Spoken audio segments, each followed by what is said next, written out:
গাড়ির হর্ন, রিকশার ঘণ্টা, মানুষের ভিড় সবকিছু পাশে ফেলে গেটের ভেতরে ঢুকলাম। ভার্সিটির ভেতরের পরিবেশটা আগের মতোই। গেট পেরোতেই অনু আর শান্ত হাত নেড়ে ডাকল। পেছনে তাকাতেই দেখলাম দুই বিচ্ছু। মাথাটা একবার চেপে ধরে এগিয়ে গেলাম ওদের দিকে। অনু মুখটা ফুলিয়ে চোখ কুঁচকে এমনভাবে তাকালো আমার দিকে যেন বড় কোনো অপরাধ করে ফেলেছি আমি। আমি ভ্রু কুঁচকে তাকাতেই ও মুখ ফুলিয়ে বলল, কোথায় থাকিস তুই?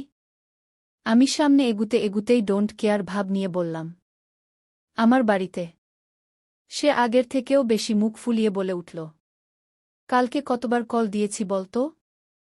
আমি চোখ পিটপিট করলাম। কতবার? অনু একদম নাটকীয় অভিমানে বলল, অনেকবার। তোর জন্য আমি আর শান্ত মরে গেছি টেনশনে। কল ধরিসনি কেন? আমি এসব নাটকীয় কথায় বিরক্ত হয়ে ভ্রু কুঁচকে বললাম, মরেছিস কেন? আমি বলেছি তোদের মরতে? পাশে শান্তভাবে দাঁড়িয়ে থাকা আমার আরেক বেস্ট ফ্রেন্ড শান্ত এবার রেগে গেল। মেজাজ দেখিয়ে বলল, ওই কালকে কি কথা ছিল? বিকেলে আমাদের সাথে দেখা করার কথা ছিল না তোর? সব কিছুতে তোর এমন হেয়ালি আমার পছন্দ না শুভ্রা। তোর প্রবলেম থাকলে আমাদের একটা কল তো করে দিতে পারতি। আমি মাথা নিচু করে নিলাম। শান্ত এত সহজে রেগে যাওয়ার মতো ছেলে নয়। খুব হাসি খুশি জোকার একটা ক্যারেক্টার ও। সব কিছুতেই ওর ফাজলামো। শুনেছি শান্ত থাকা মানুষেরা রেগে গেলে নাকি সেই রাগ ভয়ঙ্কর হয়। তাই ওকে আর রাগালাম না। এমনিতেও দোষ তো আমারই। ওদের সাথে একটা প্ল্যান ছিল কালকে। আপুর বাড়ি থেকে এসে চিন্তায় রাগে মাথা ব্যথায় এসবের দিকে খেয়ালই দেইনি। শান্ত শক্ত গলায় আবারও বলল, ফোন কেন ধরিসনি? আমি ঠোঁট কামড়ে বললাম, টাইম পাইনি, মাথা ধরছিল আর ফোনটা সাইলেন্টে ছিল। শান্ত পাশে হাঁটতে হাঁটতে বলল, মিথ্যা। তোর ফোন সাইলেন্টে কবে থাকে? বরং তোর ফোন তো মসজিদের মাইক, চিৎকার করে পুরো এলাকাবাসীকে জানিয়ে দেয় যে শুভ্রার ফোনে কল এসেছে। শান্তর কথা বলার ভঙ্গি দেখে আমি হেসে ফেললাম। অনুসরল গলায় বলল, তোকে কলে না পেয়ে বাধ্য হয়ে শায়ের ভাইকে কল করেছি, বলেনি তোকে? আমার মাথায় খেলে গেল কাল রাতের কথা। ভাইয়া কাল রাতে কল দিয়েছিল আমাকে। ইচ্ছে করেই ধরিনি। শান্ত নাকের পাটা ফুলিয়ে রেগে বলল, তোর ব্যবহারে তুই বারবার বুঝিয়ে দিস আমরা তোর জীবনে কতটুকু ইম্পর্ট্যান্ট। আমি এবার দিলাম ওর পিঠে কিল। মেকি রাগ দেখিয়ে বললাম, কিছু বলছি না বলে লিমিট ক্রস করে চলে যাচ্ছিস। একটা থাপ্পড় দিব ফাজিল। ও আর উত্তর দিল না। কপাল কুঁচকে সামনে হাঁটতে লাগল। হাঁটতে হাঁটতে হঠাৎই থেমে গেলাম আমি। হঠাৎই কেমন অদ্ভুত অনুভূতি হচ্ছে। কেন যেন মনে হচ্ছে কেই গভীর দৃষ্টিতে আমাকে লক্ষ্য করছে। ধীরে ধীরে ডান দিকে চোখ তুলতেই দেখি সেই ছেলেটা। গতকালের বাড়ির সামনে রাস্তায় যে ছেলেটা আমার হয়ে কথা বলেছিল। লম্বা, ছিমছাম, সাদা শার্ট পরে আছে। এবার আর ভুল হয়নি। সে সত্যিই আমাকে দেখছে। আমি ভ্রু কুঁচকে তাকিয়ে থাকতেই ও মুখে হালকা হাসি ফুটিয়ে সরাসরি আমার দিকেই এগিয়ে এল। অনু আর শান্ত দুজনেই দাঁড়িয়ে আছে বোকার মতো। ছেলেটা এগিয়ে এসে থামল ঠিক আমাদের সামনে। তার মুখে যেন এক ধরনের উচ্ছ্বাস স্পষ্ট ফুটে উঠছে, বুঝাই যাচ্ছে আমাকে দেখে বেজায় খুশি হয়েছে। সে নরম খুশিভরা কণ্ঠে বলল, হ্যালো শুভ্রা রাইট? আমার কেমন অস্বস্তি হচ্ছে, আমি কোনো শব্দ খুঁজে পাচ্ছি না। ছেলেটা আবার হেসে বলল, চিনতে পারছ না নিশ্চয়ই? তারপর নিজেই বলল, কাল দেখা হয়েছিল মনে আছে? আমি ভ্রু নামিয়ে ঠান্ডা স্বরে বললাম, হ্যাঁ মনে আছে। অনু এলবো দিয়ে আমাকে খোঁচা দিল। কে রে এটা?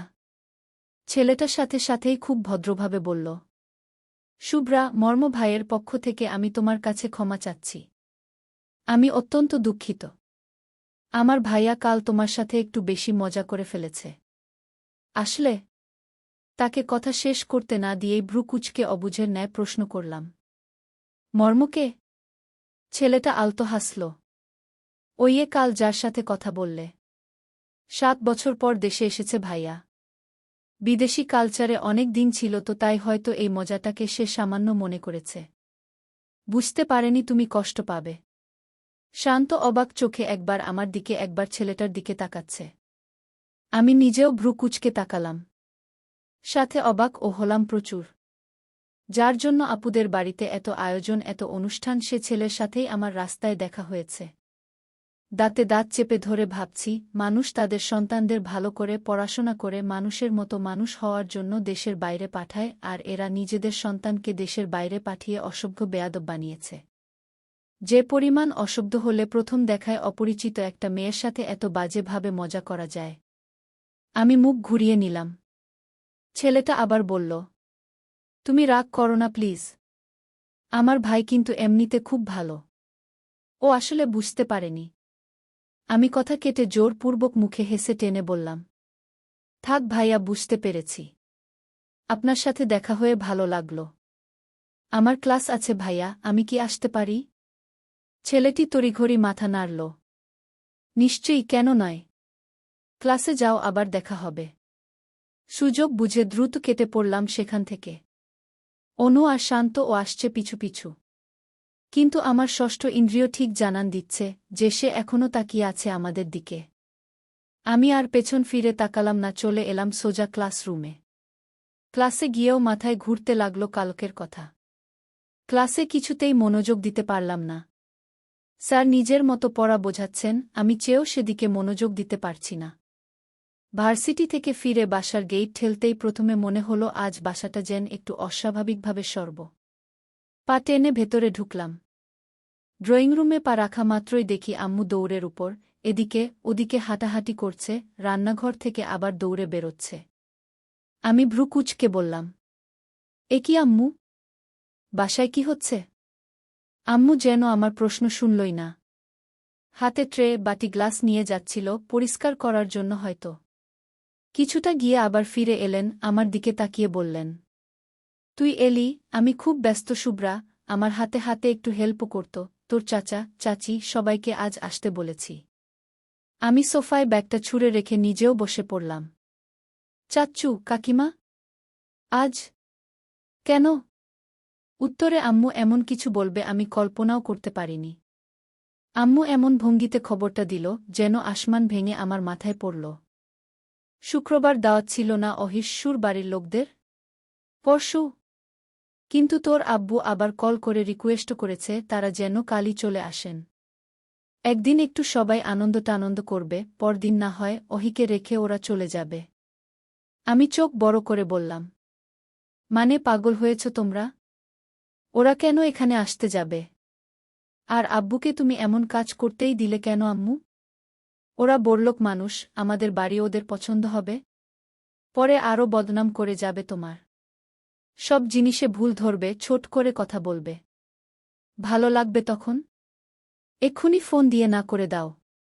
আম্মু ভ্রু কুঁচকে তাকিয়ে বললেন, এক থাপ্পড় দিব ফাজিল মেয়ে। বনেশ্বর বাড়ির লোকদের সম্পর্কে এসব কে বলে? আমি ভ্রু কুঁচকে নিলাম। চিনে না তো মেয়ের জামাইয়ের 14 গোষ্ঠীকে, তাই একবার মনে হলো আম্মুকে কি বলা উচিত। পরক্ষণেই মনে হলো থাক, আম্মুর এমনিতেই প্রেশার হাই, এগুলো বললে মেয়ের জন্য টেনশন করে নিজে অসুস্থ হয়ে পড়বে। আমি ধীর গলায় বললাম, ওরা আসতে রাজি হয়েছে? আম্মু গর্বের হাসি হাসল। তোর আব্বু যেভাবে অহিষ্যুরকে চেপে ধরেছে, রাজি না হয়ে উপায় কি ছিল? তার উপর ভালোই হলো, ওরা একদিন থেকে গেলে আমরাও বুঝতে পারব ওরা কেমন মানুষ, কি স্বভাব। আমার মেয়েটা ওদের কাছে কতটুকু সুখী।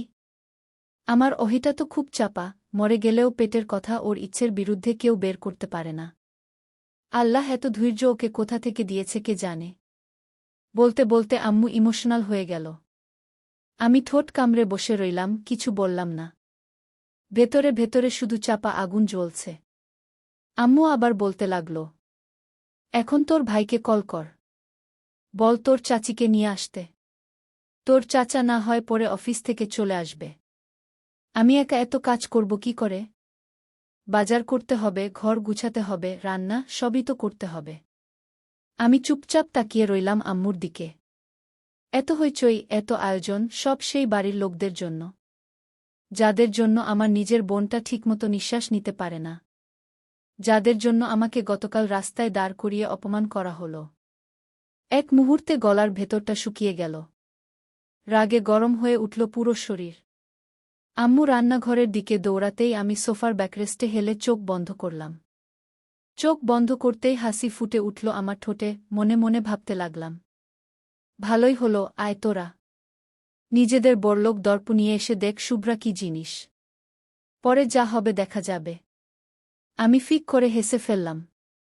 এই হাসি কারো শান্তি কেড়ে নেয়ার হাসি। যা তোরা আমার বোনের সাথে করছিস, তার থেকে বেশি আমি তোদের সাথে করব।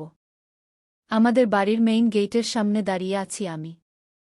বিকেলের হালকা রোদটা গেটের সামনে এসে পড়ছে ঠিক আমার পায়ের কাছে। একবার সেদিকে তাকাচ্ছি, আবার রাস্তার দিকে। যে কোনো সময় আপুর শ্বশুরবাড়ির লোকেরা চলে আসবে। কিন্তু আজ আমি ওদের জন্য মোটেও অপেক্ষা করছি না। আমি অপেক্ষা করছি শান্ত আর অনুর জন্য। আমার মাথায় চলা সেই মাস্টার প্ল্যান ওদের ছাড়া অসম্ভব।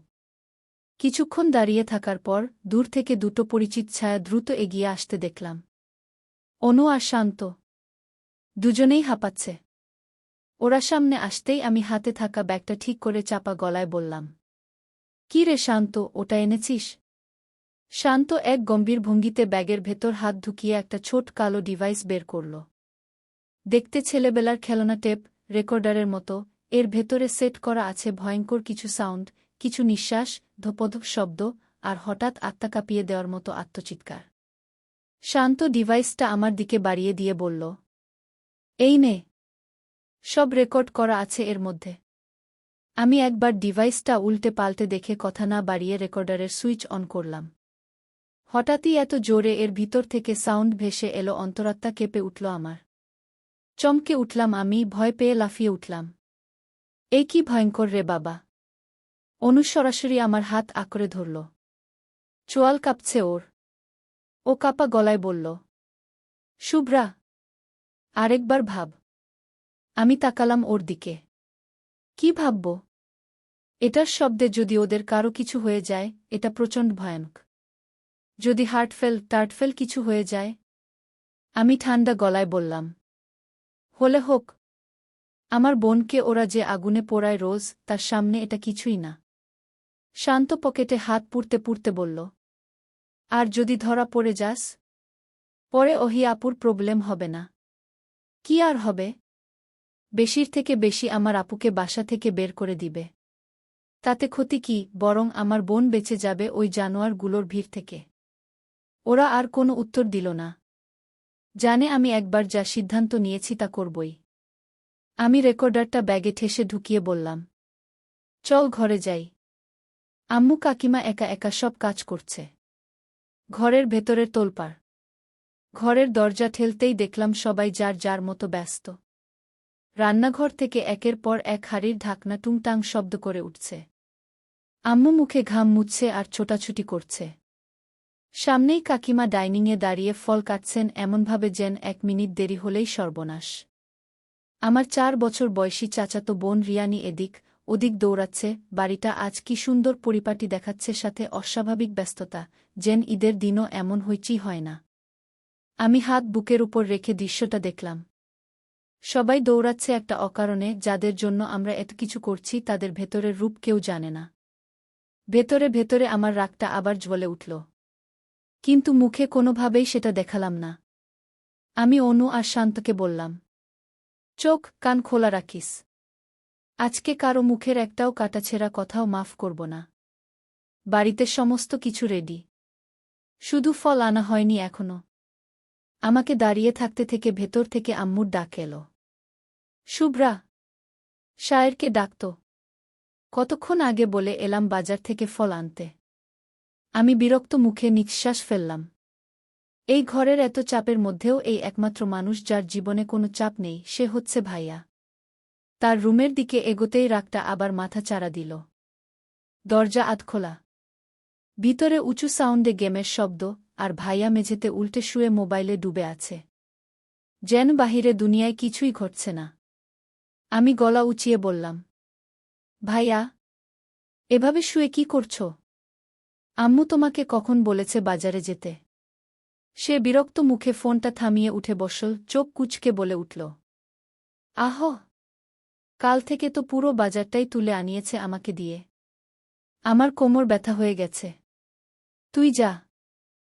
আমি অবাক চোখে তাকালাম। আমি যাব? কি পরিমাণ ফাউল ভাই হলে নিজের ছোট বোনকে ইচ্ছে করে বাজারে পাঠাতে চায়? আমি ভ্রু কুঁচকে বললাম, ঠিক আছে, আমি গিয়ে আম্মুকে বলে দিচ্ছি তুমি যাবে না। সে বিরক্তে পা টেনে টেনে উঠে দাঁড়াল। মুখ কুঁচকে বলল, যাচ্ছি যাচ্ছি। বোন তোনস, আস্ত এক শত্রু হয়েছিস আমার। সর চোখের সামনে থেকে। বলেই আমার মাথায় গাঁটটা মেরে বেরিয়ে গেল ভাইয়া। এখানে থেকেই শুনতে পেলাম নিজের সাথে শান্তকে বাজারে যাওয়ার জন্য জোর করছে ভাইয়া। শান্ত ও নিশ্চয়ই এখন নাচতে নাচতে চলে যাবে, ও আবার ভাইয়ার বিশাল ভক্ত। ভাইয়ার রুম বেরিয়ে আমার রুমে যেতে নিতেই দেখি আমার কাকিমা নিখুঁতভাবে ডাইনিং টেবিল পরিষ্কার করছে, যেন একটুও ধুলো বা দাগ থেকে না যায়। আমার পা থেমে গেল। আসার পর থেকে এই মহিলা কাজ করেই যাচ্ছে তো করেই যাচ্ছে। আম্মু রেস্ট নিতে বললেও তিনি শুনছেন না। এবার আমি কিছুটা বিরক্তি নিয়ে বললাম, কাকিমা এবার একটু বসত। এত নিখুঁতভাবে সব করতে হবে কেন? কোনো মন্ত্রীতন্ত্রী আসছে না এই বাড়ি। কাকিমা আমার দিকে তাকিয়ে হাসলেন। মেয়ের শ্বশুরবাড়ি থেকে মানুষ আসবে, নিখুঁত করতে হবে না? যদি সব ঠিকঠাক না থাকে পরে কি বলবে আমাদের? আমি কাঁধ উঁচু করে বললাম, কি বলবে? ওদেরকে কি তোমরা বাড়ি দেখার দাওয়াত করেছ? না তো। কাকিমা আরও হেসে বললেন, তবুও করতে হয় রে পাগলি। তোর শ্বশুরবাড়ি থেকে যখন মানুষ আসবে তখনও এভাবেই সব ঠিকঠাক রাখব। আমি এমন বাড়িতে বিয়েই করব না যারা এসব ছোটখাটো বিষয় নিয়ে লক্ষ্য করবে। যাদের অন্তরে প্যাচ নেই তারা এত কিছু লক্ষ্যই করবে না। আর যাদের দোষ ধরার স্বভাব তারা নিখুঁত জিনিস থেকে হলেও দোষ খুঁজে বের করবে। বলেই রুমে চলে এলাম আমি। এসব ঢং তারা করুক, আমার পোষাবে না। বিকেলের আলো ধীরে ধীরে সোনালি হয়ে আসছে। ঘড়ির টিকটিক শব্দটা আজ অস্বাভাবিক কানে বাজছে। আমাদের বাসায় আজ এক ভিন্ন রকমের উত্তেজনা, যেন সবাই নিঃশ্বাস আটকে সেই মুহূর্তটার অপেক্ষায় আছে। আমি আর অনু বারান্দায় বসে আছি। শান্ত কিছুক্ষণ আগেই এসেছে। আমি পর্দাটা একটু সরিয়ে বাইরের রাস্তায় তাকালাম। রাস্তা ফাঁকা, হঠাৎ করেই গাড়ির হর্নের শব্দে রাস্তার দিকে চোখ আটকাল আমার। আমরা তাকিয়ে আছি, কিছু মুহূর্ত পরই আমাদের গেটের সামনে একটা সাদা গাড়ি থামল। তার পেছনেই আরেকটা কালো গাড়ি। আমার কপাল কুঁচকে গেল। পেছনে দাঁড়িয়ে থাকা অনু ফিসফিস করে বলল, সুবীরে, ওরাই বোধহয় এসেছে। শান্ত আমার পাশ থেকে বলল, প্রস্তুত তো? আমি একটা ধীর, কুটিল হাসি দিলাম। আজ না থাকলে আর কবে? গাড়ির দরজা খুলল। প্রথমে নামল ভদ্র করে একজন লোক, বড়লোক লোকদের মতো রাজকীয় একটা ভাব। চিনলাম, এটা আপুর সুর। তার পরপর নামল আপুর শাশুড়ি। উনি যে শাশুড়ি হয়েছেন তা অবস্থা তাকে দেখলে বোঝা যায় না। বয়স তুলনামূলক কমই মনে হয়। এরপর নামল সেই মহিলা, মানে আপুর চাচি শাশুড়ি। এই মুখের দিকে চোখ পড়তেই বুকে চাপ পড়ল আমার। সেদিনের রাগটা আগ্নেয়গিরির মতো ফুঁসে উঠতে লাগল। চোখ বন্ধ করে রাগ সংবরণ করছি। কিছুক্ষণ পর চোখ মেলে তাকাতেই দেখি পেছনের গাড়ির দরজা খোলা। তার মানে ওরাও বেরিয়ে গেছে। একটু সামনের দিকে উকি দিতেই ৩-৪ জন ছেলে মেয়ের পেছনের অবয়ব দেখতে পেলাম। আমার দৃষ্টি সজাগ হয়ে গেল, ওদের মাঝে নিশ্চয়ই আপু আছে। আমি চোখ সরিয়ে রুমে আসতে যাব তখনই গাড়ি থেকে বেরিয়ে এলো সর্বশেষ জন। সাদা শার্ট, ব্ল্যাক জিন্স, বুকে ঝুলানো সানগ্লাস। এক পা এগিয়ে এদিকে তাকাতেই থেমে গেল সে। চোখে চোখ পড়ে গেল আমাদের। আমাকে দেখেই এক মুহূর্ত থমকে গেল যেন। আমি চোখ সরিয়ে নিলাম। চলে এলাম রুমে। কিছুক্ষণ পরেই কলিং বেলের আওয়াজ। তার কিছু মুহূর্ত পরেই শুনতে পেলাম কাকিমার গলার আওয়াজ। আম্মুকে ডেকে বলছে, ভাবি তাড়াতাড়ি আসুন, দেখুন কারা এসেছে। আমি এগোতে নিতেই কেউ ছুটে এসে ঝাঁপিয়ে পড়ল আমার উপর। এক ছটকায় পেছন সরে গেলাম আমি। নিজেকে ধাতস্থ করে তাকিয়ে বুঝতে পারলাম আপুর শরীরের কম্পন। আপু আমাকে শক্ত করব জড়িয়ে ধরে ফুপিয়ে যাচ্ছে। আমার আপু তো এভাবে কাঁদে না। কি হয়েছে আপুর? আমি আপুকে জোর করে ছাড়াতেই আমার রুমে ঢুকে এলো ৩-৪ জন ছেলে মেয়ে।